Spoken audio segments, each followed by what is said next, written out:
Hi guys, so I'm going to show you today how you can practice separating mixtures at home. So here I have my mixture. So it's a mixture of water and kind of dirt and little twigs and stones from outside. So you can make this very simply by gathering some dirt from the garden and adding it to water. The bigger the particles, the better. See why in a moment. Now you don't have to use this. You can, if you want to keep it nice and clean, you can just use rice grains. If you have sand, that's even better, or like little stones, anything you think. We're just demonstrating how we can separate a mixture. So this is a mixture because the water and the dirt and twigs are occupying the same space, but they have not fundamentally changed. They have not chemically combined with each other and become a new product. Okay, so there's a process called filtration, and when you have a mixture like this, so when you have insoluble solids like these twigs and stones, so insoluble means that they don't dissolve, and you have your liquids, you can use this process called filtration to separate them. Now you may have done filtration in the lab, and we're going to have a go at doing it more of like a homemade style. And we're in a lab, so we could do it properly, but I want to show you guys how you can do it if you're not. So I have here paper towel, which I've taken one sheet off. I cut the top of a bottle, it's a normal plastic bottle. It doesn't have to be this big, it can be a smaller one, or maybe you don't have plastic bottles at home, which is great. If there's anything else you think of that would make a good funnel, why not experiment? There's no right or wrong way to do this, and I'm actually quite interested to see the different ways you guys are doing it. So I need to line my funnel with the filter paper, so maybe you guys will do this a bit better than me, but basically, depends on the shape of your bottle and your filter paper, you need to make sure, oh no, I made a hole in it. You need to make sure that the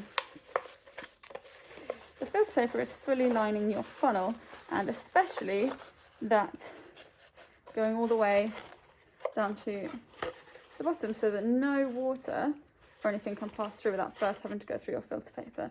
Now I've used paper towel, as I said on the practical sheet. Experiment, see what makes good filter paper. You can try different types of paper. If anyone at home has any coffee filters and they are willing to sacrifice one, make sure you ask first. You can use that. That would actually be excellent if you have one of those, but try other things. Maybe some of them don't even let the water pass through, and you can think about why. So I've folded it over double, which may be too much. Let's see. So what I'm going to do is you need a container to catch it. I've just found a random glass bottle that I had at home. So you need to hold this. Okay, so I'm going to pour my mixture into my funnel. So depending on the size of your funnel, maybe you can pour it all in at once, maybe you can't. Okay, so what I might need to do here is like rinse it out a little bit more. But for now, let's see if I can show you guys what's going on in here. Where's my camera? Oh, right, so you can see that it's starting to drain through quite slowly.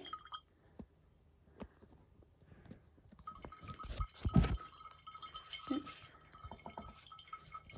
Perfect. Okay, so you might have to leave it for a little bit. So let's have a look. Let's have a look at the what's trickling through. So we can see the water looks a lot clearer than previously. So my double-lined paper towel does seem to be working quite well as a filtration system. I'd give this, at the moment, maybe like a good 8 out of 10. However, it does seem to be slowing down. So it looks like most of my water has now come through the other side, which is excellent. So would this water be clean enough to drink? Would you now drink this? Why? Why not? This is going to be a question on your practical sheet, and so I want you to have a go at answering that.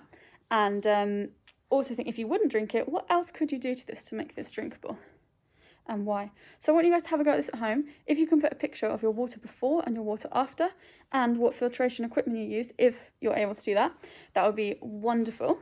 If you're not able to do that, that's fine. You can just write and tell us about what you used and how successful it was.